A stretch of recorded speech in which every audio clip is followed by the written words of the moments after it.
Hi, my name is Goldman, and I'm an attorney from Goldman and Associates. And a lot of times we get the call, and this may appear surprising, but a lot of people will call us up, talk to us about a divorce, and then ask, is this something I can do myself?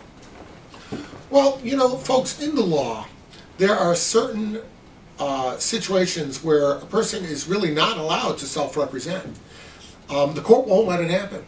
For example, if a person is charged with a serious crime and doesn't want to hire a lawyer, the court will likely appoint a lawyer for that person because of the right to counsel and other constitutional provisions that the court wants to make sure the person has adequate representation. In terms of divorce, though, it is not one of those things for which self-representation is prohibited.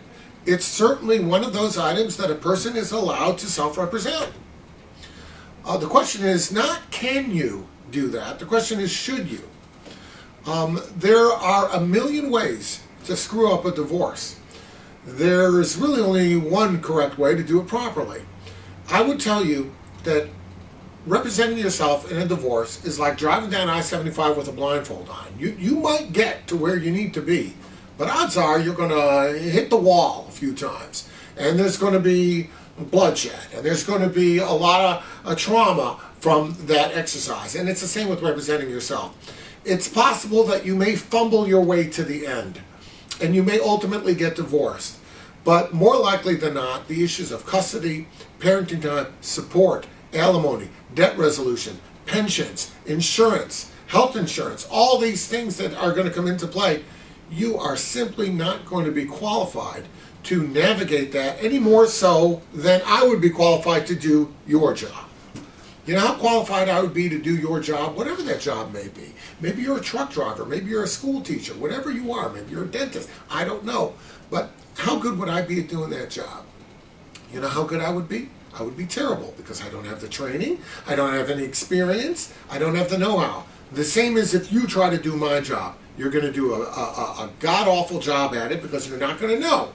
And just because you're allowed to do it doesn't mean you should. Remember one thing. If your tooth hurts, you can go to the garage, pull out a wrench, and yank it out. But you should probably go to a dentist instead. You know why? Because he knows what he's doing and you don't. Okay? So can you represent yourself in a divorce? Sure you can. The law doesn't, say you can't. God bless you. You want to do that, do that. But is it the kind of thing that you should undertake if you really think about it? Is it the kind of thing that a person who's untrained, uneducated, and unskilled should really handle themselves? The answer is no. Don't be smart that in the way that you save a few pennies but spend many, many dollars, okay? Because that's not really being smart at all.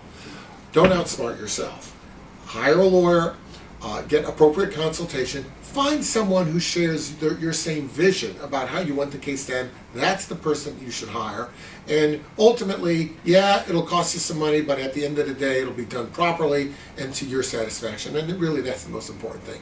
If you have any questions about this, reach out to us, and of course, we'll be glad to help you out.